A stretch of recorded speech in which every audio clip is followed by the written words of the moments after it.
이제 하나님 말씀 함께 보시겠습니다. 하나님 말씀은 갈라디아서 2장 19절 20절 말씀. 갈라디아서 2장 19절 20절 우리 말씀 다 함께 봅니다.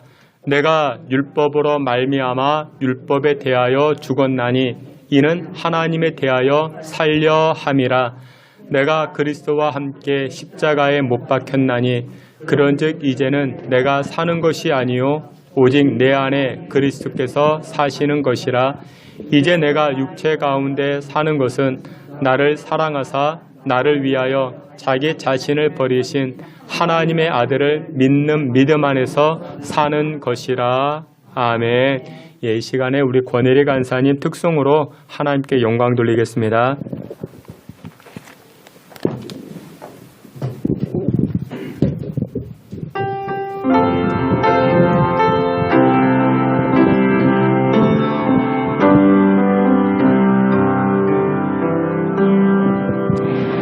주를 바라며 구한 모든 것 꺼낼 수 없는 마음도 주님 듣고 계시네. 뜻하신 대로 인도하소서. 언제나 주님 따르며 그 곁에 거하리라. 주의 인자는 영원하시니 신실한 주의 이끄심 나는 찬양하리라. 모든 시간을 주께 드리네. 한 걸음 내디딘 삶을 나의 주께 드리네. 주와 함께한 고백 내 삶에 주소서. 나를 향하신 주님의 마음 담아주소서. 주의 품으신 계획 온전히 이루소서. 나의 삶의 길을 주의 길을 닮게 하소서. 주의 인자는 영원하시니 신실한 주의 이끄심 나는 찬양하리라. 모든 시간을 주께 드리네.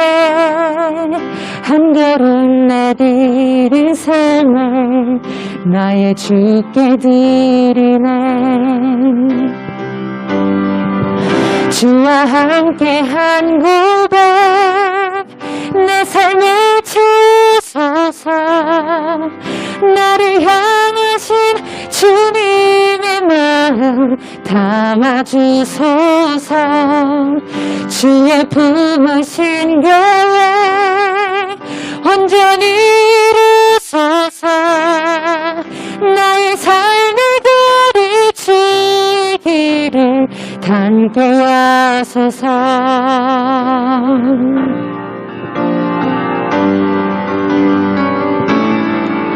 주와 함께한 고백 내 삶에 주소서.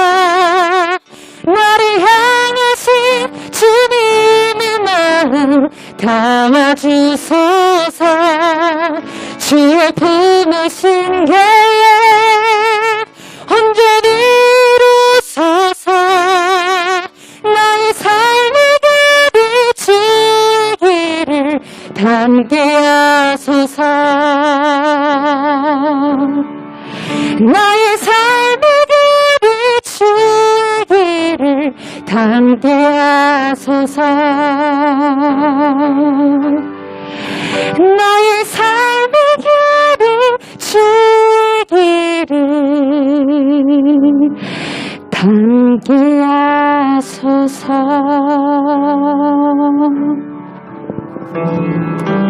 아멘. 함께 기도하겠습니다. 아버지 하나님, 은혜와 사랑을 감사합니다. 오늘도 저희들이 하나님 말씀, 생명의 말씀, 소망의 말씀 앞에 섭니다. 이 말씀으로 우리의 인생을 이끌어 주시고 주장하여 주시옵소서.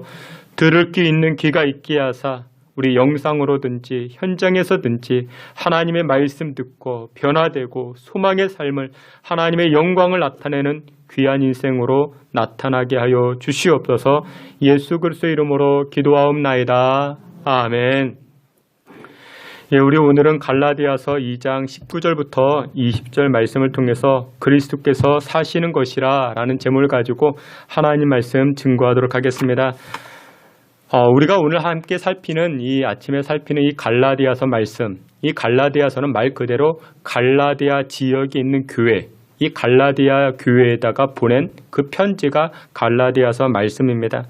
사도 바울이 3차 전도 여행을 하다가 이 갈라디아 지역에다가 교회를 개척했는데 그 교회가 바로 갈라디아 교회입니다.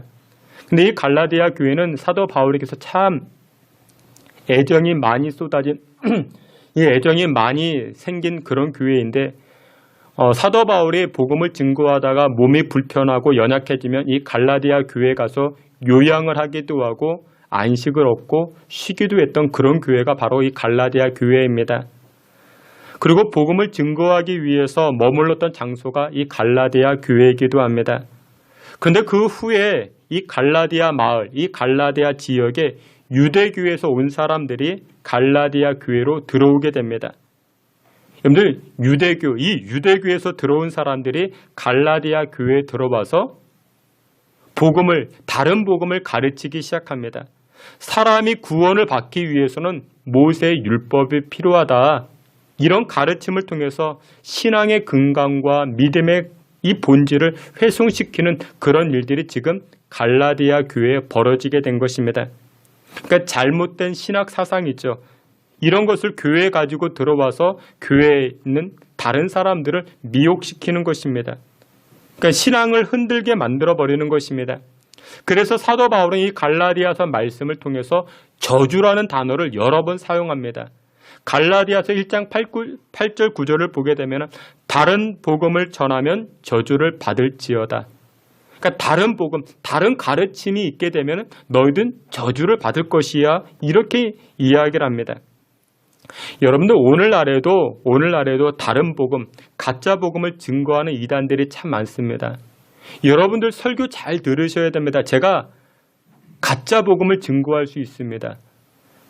가짜 이 복음을 여러분들에게 증거한가 그렇지 않는가 여러분들 잘 들어보셔야 됩니다.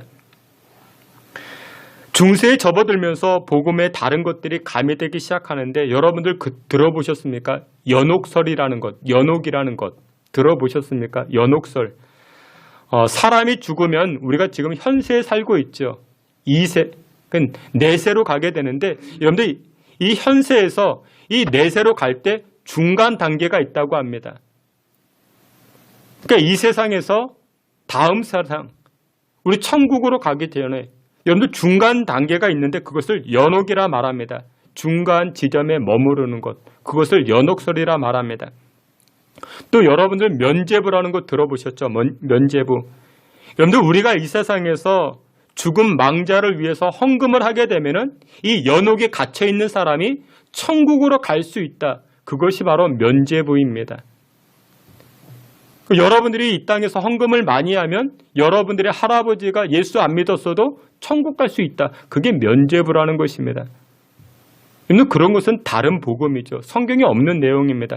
그리고 여러분들 예수 믿는 사람들은 여러분들 그 장례식장 가서 그런 말씀을 하시면 안 됩니다. 무슨 말씀이냐? 우리가 이제 유족들에게 그런 인사를 하죠. 삼가 고인의 명복을 빕니다. 여러분들 그런 인사를 하죠. 근데 여러분들 이런 것은 틀린 겁니다.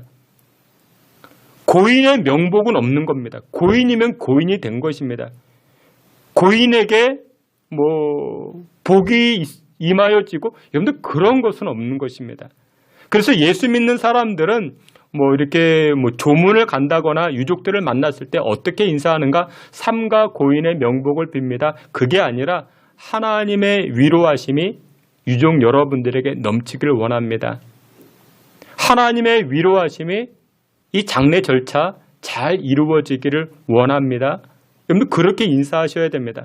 그러니까 앞으로는 무엇 하시면 안 된다고요? 삼가 고인의 명복을 빕니다. 여러분들 그런 것은 없는 것입니다. 또 여러분들 마리아 무음설 들어보셨습니까?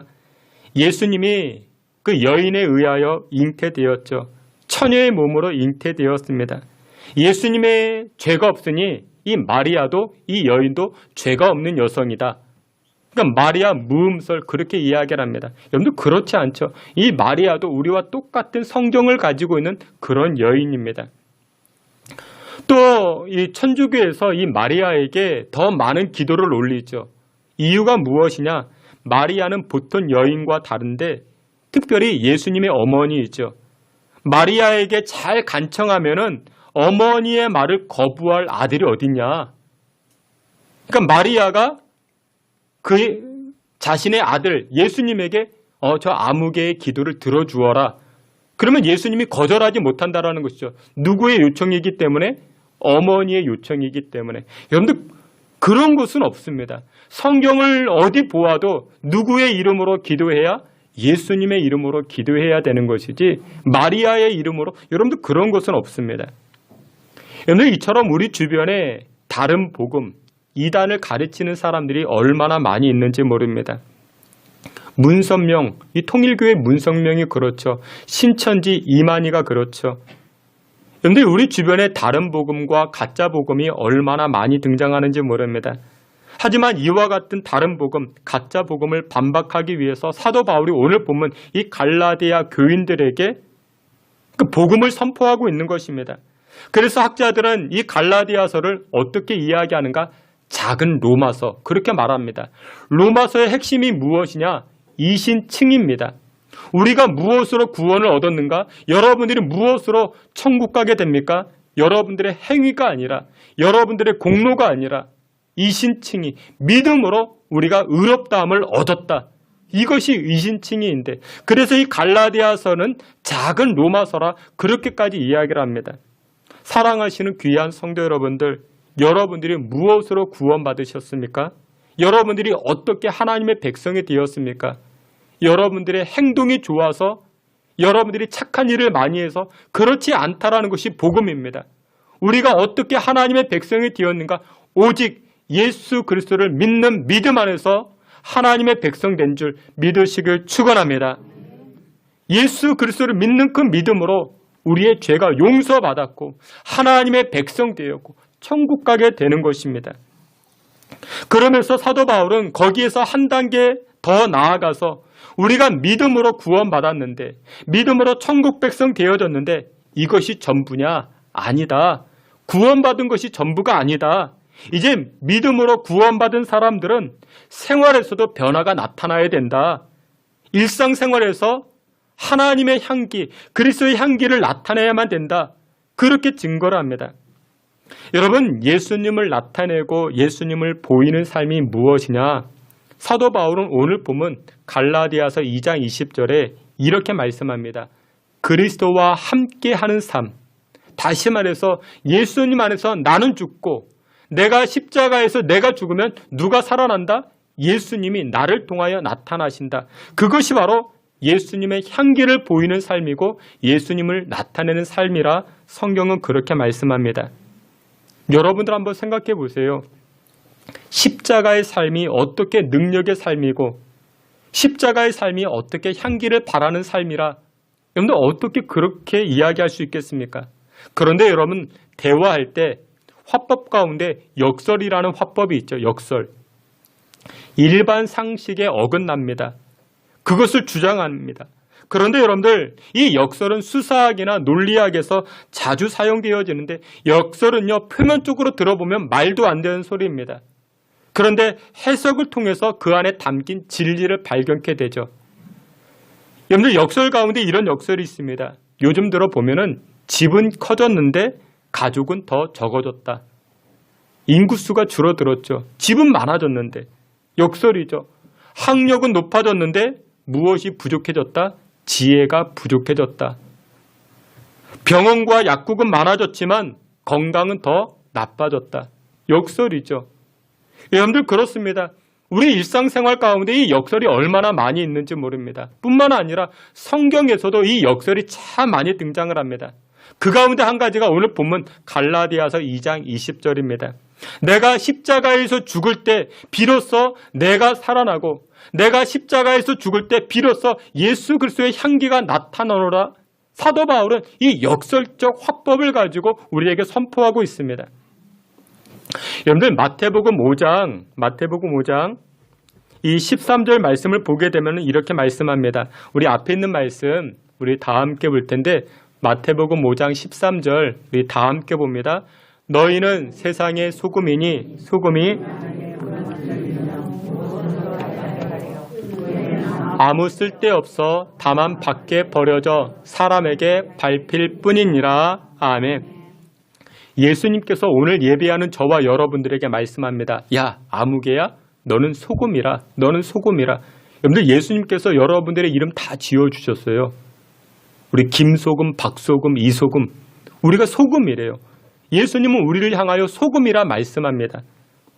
근데 여러분들 이 말씀, 예수님께서 여러분들에게 소금이라 말씀하는데 여러분들 여러분들이 직접적으로 이 말씀을 들으면 기분이 어떠시겠습니까? 느낌이 어떠시겠어요? 예수님이 우리 권소금, 최소금 이렇게 이야기하시면 여러분들 자랑스럽겠습니까? 아니면 부담이 되시겠습니까? 감격이 되시겠습니까? 아니면 고통스럽겠습니까? 여러분들 소금이 된다라는 것은 부담이 되기도 하고 때로는 고통이 되기도 합니다. 왜냐? 여러분들 소금이라는 것은요, 소금 본연의 모습이 사라질 때 그 진가를 발휘하기 때문에 그렇습니다. 여러분들 김장을 할 때요, 요리를 하거나 그럴 때 소금이 뭉쳐있으면 어때요? 음식의 재료가 아무리 좋아도 소금이 뭉쳐있으면 그 요리는 빵점이지요. 여러분들이 김장을 하기 위해서 대관령 고사인지 유기농 배추를 얻어다가 고춧가루는 저 청양에서 태양초의 고춧가루를 이렇게 얻어다가 김장을 했어요. 김장을 했는데 그 안에 소금이 덩어리째 있는 겁니다. 김치를 딱 씹었는데 소금이 와그작. 여러분들 아무리 재료가 좋아도 그 김장은 빵점이죠. 먹지를 못하는 것입니다. 여러분들 그렇습니다. 우리는 이 땅의 소금입니다. 소금이 소금의 역할을 감당하기 위해서는 어떻게 됩니까? 죽어야 됩니다. 사라져야 됩니다. 녹아져야 됩니다. 다시 말해서 내가 녹아져야, 내가 죽어야 누구의 맛을 낼 수 있습니까? 예수님의 맛이 여러분들을 통하여 나타날 수가 있는 것입니다. 여러분들 우리가 자꾸만 소금인데, 내가 소금인데 우리는 녹지 않으려고 합니다. 죽어지지 아니하려고 합니다. 덩어리째 남아있으려고 합니다. 그런데 우리가 조금 전에도 찬송했던 것처럼 우리 권혜리 간사님 아까 예배 전에도 찬송했던 것처럼 여러분들 나는 사라져야 되는 것입니다. 나는 사라지고 누가만 나타나는 것, 예수님만 나타나는 것입니다. 그게 바로 소금의 모습입니다. 근데 우리는 덩어리째 남아있으려고 합니다. 여러분들 기억하십니까? 소돔과 고모라가 하나님의 심판을 받을 때 저주받은 사람이 있었죠. 롯의 처가 저주를 받았죠. 롯의 아내가 저주를 받았습니다. 근데 그 저주의 내용이 무엇이었는가? 소금 기둥이 된 것입니다.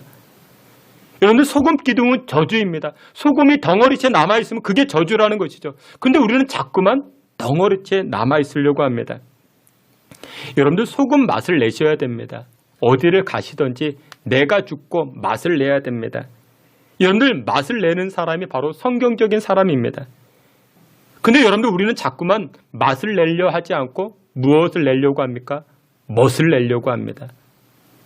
여러분들 맛은요, 속 내용이라면 멋은 겉모양입니다. 맛이 내면이라면 멋은 외면입니다.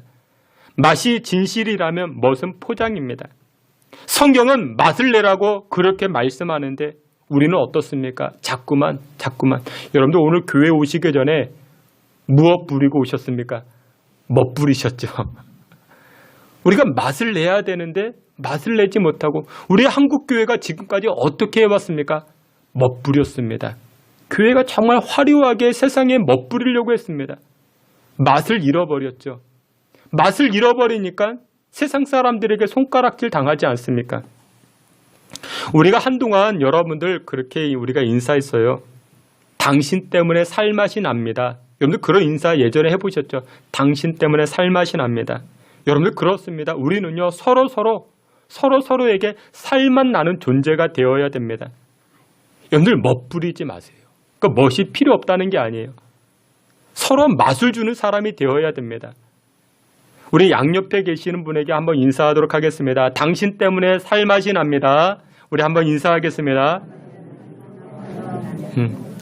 그렇다면 여러분들 맛을 내는 삶, 예수님을 닮아가는 삶이 무엇이냐? 오늘 사도 바울은 이렇게 이야기합니다. 갈라디아서 2장 20절에 보니까 십자가에서 죽으라. 여러분들 소금이 없어져야 맛을 내는 것처럼 우리 역시도 십자가에서 죽을 때 예수님의 맛이 살아나기 시작합니다. 우리 갈라디아서 2장 20절 다시 한번 보도록 하겠습니다. 우리 앞에 있는 말씀 갈라디아서 2장 20절 함께 봅니다. 내가 그리스도와 함께 십자가에 못 박혔나니 그런즉 이제는 내가 사는 것이 아니요 오직 내 안에 그리스도께서 사시는 것이라.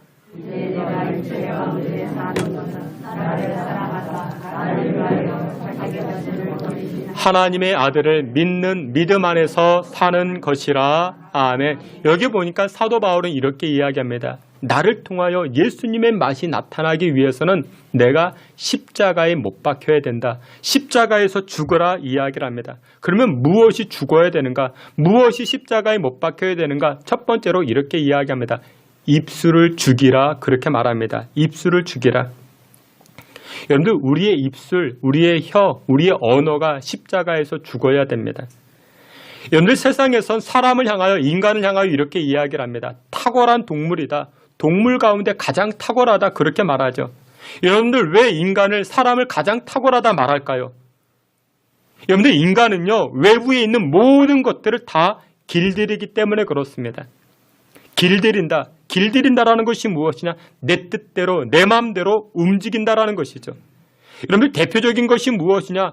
동물들을 길들이죠. 인간은 동물을 길들입니다. 여러분들 집안에 있는 강아지, 고양이 주인에 의하여 길들여지죠. 동물원 가보세요. 동물원 가보면 원숭이도 길들여지고 호랑이도 심지어 고래도 길들여지고 또 여러분들 남편은 길들이면 안 됩니다. 남편은 길들이면 안 되는데 그것까지도 막 길들이려고. 근데 여러분들 돌고래를 보세요. 이 돌고래는요 춤을 출 수 없는 체형을 가지고 있죠. 허리가 없어요. 잘록한 허리가 없어요. 그런데도 이 돌고래는 춤을 춥니다. 왜요? 길들여졌기 때문에. 사람이 길들였습니다. 농부는 땅을 길들이죠. 공학도는 기계를 길들이죠. 자동차를 길들였죠. 자동차가요 그 자율주행을 합니다. 그 손도 안 대고 이 자동차가 움직입니다. 과거 군대에서는 말을 길들였습니다. 왜냐? 기병 하나가 보병 100의 역할을 감당하기 때문에 이 말을 길들이면요 전세가 역전되어집니다. 여러분들 이처럼 길들이는 능력 인간에게 있었습니다. 그래서 인간을 탁월하다 이야기를 하죠. 모든 동물들을 길들여 나아가기 시작했죠. 그런데 여러분들 성경은 이렇게 이야기를 합니다. 성경은 인간이 길들일 수 없는 것 한 가지가 있다. 그렇게 말합니다. 그것이 무엇이냐? 바로 여러분들이 가지고 있는 혀라고 이야기를 합니다. 우리의 언어라고 말합니다. 우리가 하는 이 말이 이 입술을 길들일 수가 없다 말합니다. 야고보서 3장 7절 8절 우리 앞에 있는 말씀 야고보서 3장 7절 8절 함께 봅니다. 여러 종류의 짐승과 새와 벌레와 바다의 생물은 다 사람이 길들일 수 있고 길거니와 혀는 능히 길들일 사람이 없나니 쉬지 아니하는 악이요 죽이는 독이요 가득한 것이라. 아멘. 성경은 명확하게 선포합니다. 우리가 다 길들여 왔지만 단 한 가지를 길들이지 못했다. 그것이 무엇이다? 바로 우리가 가지고 있는 혀요. 입술이요, 언어라. 그렇게 말합니다. 근데 우리가 가지고 있는 그 입술이 어떤 입술이라, 어떤 혀라? 독이 담겨져 있다. 악이 담겨져 있다. 그렇게 말하고 있습니다. 여러분, 제가 TV를 보고 인터넷 칼럼을 보니까 많이 배웠다고 하는데 똑똑하다고 실력이 있다고 하는데 말을 독하게 하는 사람들이 있습니다. 근데 말을 독하게 하는 것, 이것을 뭐라고 이야기하는가? 독설. 그렇게 말해요. 독설. 혀에 독이 있다라는 거예요. 여러분들 남의 이야기가 아니에요. 저를 보시는 여러분들, 저도 마찬가지. 우리 안에는 다 이 혀에 독이 있습니다. 정치하는 사람들의 이야기를 들어보니까 말을 독하게 해요. 정말 그렇게 어떻게 독하게 이야기할까? 여러분들 왜 말을 독하게 할까? 제가 곰곰이 생각해 봤거든요. 그 답을 얻었습니다. 누구에게 답을 얻었는가? 중등부 학생들에게 답을 얻었습니다. 여러분들 초등학생, 중학생, 고등학생 이 아이들 자기들끼리 대화하는 걸 들어보면요. 이 말 반절이 다 욕입니다.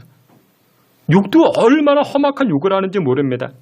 왜 욕을 하는가? 이 아이는 참 착하게 생겼어요. 부모님도 아주 좋으신 분들입니다. 그런 아이인데 이 아이가요. 친구만 만나면 욕이 끊이지가 않아요. 그래서 왜 그런가 물어봤더니 이렇게 대답을 합니다. 무시당하지 않으려고. 독한 말을 하고 독한 욕을 하면요. 친구들이 자기를 깔보질 않는데요. 무시하지 않는데요. 근데 여러분들 아이들만 그래요? 아니요. 우리 어른들도 그래요. 말을 독하게 해야 상대방이 나를 깔보지 못한다 생각을 합니다. 정치하는 사람들이 꼭 그런 것 같아요. 일단 내뱉고 봅니다. 일단 상대를 독설로 그렇게 상대를 넘어뜨립니다. 그런데 여러분들 우리 예수 믿는 사람들은 그래서는 아니 됩니다. 여러분들 그런 말이 있죠. 촌철살인. 촌철살인이라는 말이 있습니다. 말 한마디로 상대방 기를 죽이는 거예요. 그렇죠? 촌철살인. 근데 여러분들 우리 예수 믿는 사람들은 촌철살인이 돼서는 안 됩니다. 뭐가 되어야 되는가? 촌철활인이 되어야 됩니다. 살리는 말이 있어요. 여러분들 기죽이는 말씀하시면 안 돼요. 살리는 말씀을 하셔야 됩니다. 그래서 예수 믿는 사람들은 촌철살인이 아니라 촌철활인이 되어야 됩니다. 근데 여러분들 우리의 입술이 십자가에서 죽지 아니하면 나의 독설이 뿜어져 나아갑니다. 나의 악한 말이 뿜어져 나아갑니다. 그래서 우리는 날마다 나의 입술이 십자가에 죽어져야 됩니다. 내가 죽으면요 무슨 말이 나가요? 나의 말이 나가는 게 아니라 내 안에 계시는 예수님의 말씀이 나의 입술을 통하여 나타나게 되는 줄 믿으시길 축원합니다. 예수님의 말씀은 어떤 말씀인데요? 예수님의 말씀은 소망의 말씀이고 생명의 말씀이고 은혜의 말씀인데 여러분들 제가 보니까요 그 살리는 말 중에 최고의 말은 우리가 가장 듣기 좋은 말은 두 가지인 것 같아요. 제가 보니까 의사가 하는 말이 있잖아요. 그 병원에 갔더니 담당 주치의가 이렇게 이야기합니다. 선생님은 완치되셨습니다. 선생님은 완치되셨습니다. 아무개님은 완치되셨습니다. 여러분들 암을 앓고 있다가 중한 질병을 앓고 있다가 정말 어려운 질병을 앓고 있다가 의사 선생님을 만나서 진료받고 수술받고 다 했는데 이 주치의가 선생님은 완치되셨습니다. 여러분들 그 말 한마디 들으면 좋아서 어쩔 줄 모릅니다. 어떤 분은 공중공중 뛰기도 합니다. 심지어 어떤 분요 그 의사 선생님의 말을 녹음해가지고 휴대폰 벨소리로 저장을 해둡니다. 전화가 오면 뭐라고 울려줘요? 선생님은 완치되셨습니다. 아무개님은 완치되셨습니다. 여러분들 그건 들어도 여러분들 기분 좋은 말 아니겠습니까? 또 한 가지 어떤 말이냐? 판사가 해주는 말. 판사가 당신은 무죄입니다. 여러분들 법원에 가보셨습니까? 재판 받아보셨습니까? 이 재판은요 하루아침에 끝나질 않아요. 6개월, 1년, 3년 그렇게 갑니다. 누가 여러분들에게 내용 증명을 보내고 법원에서 출두하라고 언제 몇 시 며칠까지 어느 법원으로 오라 그러면 여러분들 가슴이 뛰고 머리가 아프고 두통이 심해지고 그러잖아요. 그게 3개월, 6개월, 1년 그렇게 간다 생각해보세요. 얼마나 여러분들 스트레스가 되겠습니까? 법원에 갔는데 이 재판관이 판사가 말합니다. 선생님은 무죄입니다. 무죄입니다. 여러분들 그 말을 들으면 여러분들 감격해서 눈물을 흘리기도 하고 여러분들 그러지 않습니까? 얼마나 기분이 좋겠습니까? 그런데 여러분 이 두 가지 말이 누가 하신 말씀인가? 바로 예수님께서 하신 말씀이었습니다. 예수님의 말씀은 다 살리는 말씀이었어요. 12년 동안이나 혈중 앓던 여인 이 예수님께서 말씀하십니다. 질병에서 고침받게 됩니다. 백부장의 하인도 예수님의 말씀으로 고침받게 되죠. 그리고 예수님께서 말씀으로써 우리의 죄도 용서하여 주십니다. 구원을 선포하여 주십니다. 십자가에 달린 우평 강도에게 우리 예수님 말씀하십니다. 내가 진실로 진실로 내게 이르노니 오늘 내가 나와 함께 낙원에 있으리라. 구원의 말씀을 선포하셨죠. 침상에 누운 이 중풍병자에게도 예수님 말씀하십니다. 작은 자야 안심하라 안심하라 내 죄사함에서 구원을 받았느니라 말씀하십니다. 여러분들 내가 죽으면 나를 통하여 누구의 말씀이 선포됩니까? 예수님의 말씀이 선포되는 것입니다. 근데 우리가 죽질 않아요. 우리가 안 죽으니까 누구 말이 나옵니까? 내 말이 나옵니다. 나의 말은 어떤 말인데? 악으로 가득 찬 말인데, 독이 묻은 말인데, 독설인데, 촌철살인이라 상대방 기죽이고 내가 으쓱으쓱 좋아하는 그런 말들인데 그런 말 한마디 했다고 내가 그렇게 좋아하는 게 여러분들 그게 예수님의 향기를 나타낼 수 있겠습니까? 사랑하시는 귀한 성도 여러분들, 십자가에 나의 입술, 나의 혀, 나의 언어 이것을 죽여야 됩니다. 십자가에 못 박아야 됩니다. 사랑하시는 귀한 성도 여러분들, 여러분들의 입술이 십자가의 죽음으로 나의 말이 아니라 독설이 아니라 예수님의 말씀이 여러분들의 입술을 통하여 증거되시기를 주의 이름으로 축원합니다. 마지막 두 번째로 우리가 십자가에 죽일 것이 무엇이냐? 나의 계획을 죽여야 할 것입니다. 잠언 16장 1절에 이렇게 말씀합니다. 우리 앞에 있는 말씀 잠언 16장 1절 우리 다 함께 봅니다. 마음의 경영은 사람에게 있어도 말의 응답은 여호와께로부터 나오느니라. 아멘. 마음의 경영은 여러분 계획이 없는 사람 누가 있겠습니까? 여러분들 다 계획이 있죠. 자신을 향한 계획이 있고 자녀들을 향한 계획이 있고 근데 응답은 열매는 누구에게 있다? 여호와께 있다 말씀합니다. 잠언 16장 9절 말씀 우리 9절 말씀도 우리 앞에도 있는데 함께 봅니다. 사람이 마음으로 자기의 길을 계획할지라도 그의 걸음을 인도하시는 이는 여호와시니라. 아멘. 사람이 자기의 길을 계획하잖아요. 오늘의 계획, 내일의 계획, 일주일, 1년, 3년 계획하잖아요. 근데 계획한다 할지라도 누가 인도하신다? 우리의 걸음을 인도하시는 분 여호와 하나님이라 성경은 그렇게 선포합니다. 잠언 19장 21절에도 이렇게 말씀합니다. 우리 앞에 있는 말씀 다 같이 봅니다. 사람의 마음에는 아멘. 여기 보니까 사람의 마음에 많은 계획이 있다. 여러분들에게도 계획이 있죠. 다 우리는 계획을 가지고 있습니다. 이런저런 크던 작던 다 계획을 가지고 있어요. 근데 그 계획조차도 어떻게 하자? 여호와에게 있다. 여호와께 맡겨드리자. 여러분들 나의 계획을 십자가에서 죽이는 것, 나의 뜻을 십자가에서 죽일 때 누구의 뜻이 살아납니까? 누구의 계획이 이루어집니까? 예수님의 계획이, 여호와의 계획이 이루어지기 시작합니다. 여러분들 신앙의 기본이 무엇이냐? 신앙의 기본은요, 우리 신앙의 기본은 이것입니다. 모든 것이 하나님께 있다라는 것입니다. 그게 신앙의 기본입니다. 기본 중에 기본입니다. 모든 것이 하나님의 계획 안에 하나님의 뜻 가운데 있는 줄 믿으시길 축원합니다. 근데 어떤 분은 자기 계획이 자기의 뜻이 이루어지지 아니하면 주무시질 못해요. 막 혈기를 부리고 분을 표출하고 내 마음대로 안 됐다고, 내 뜻대로 안 됐다고, 내 계획대로 안 됐다고. 성경을 보면은 아히도벨이라는 사람이 등장을 합니다. 사무엘상 17장에 등장하는데, 사무엘하 17장에 등장하는데 이 아히도벨이요 어느 날 중차대한 문제 가운데 자기의 의견을 이렇게 제시합니다. 근데 사람들이 자기의 의견을 받아들이지 않았어요. 그러자 이 아히도벨이 어떻게 하는가? 자기 고향으로 돌아갑니다. 그리고 그곳에서 극단적인 선택을 합니다. 여러분들 생각해 보세요. 아무리 좋은 의견이라 할지라도요, 결정권자가 어리석으면 받아들여지지 아니할 수 있죠. 그러면 어떻게 하면 돼요? 그러면 후회를 도모하면 됩니다. 나중에 생각하면 됩니다. 자기 뜻이 반영되지 아니하면, 자기 뜻대로 인도되지 아니하면 극단적으로 갈 것이 아니라 어떤 분은요, 교회를 떠나기도 하고 예수님에게 등을 돌리기도 하고 자기 계획대로 안 됐다고. 여러분 나중을 생각하시면 됩니다. 여러분 잠언 말씀에 결정과 인도함이 누구에게 있다고요? 하나님에게 있다고요.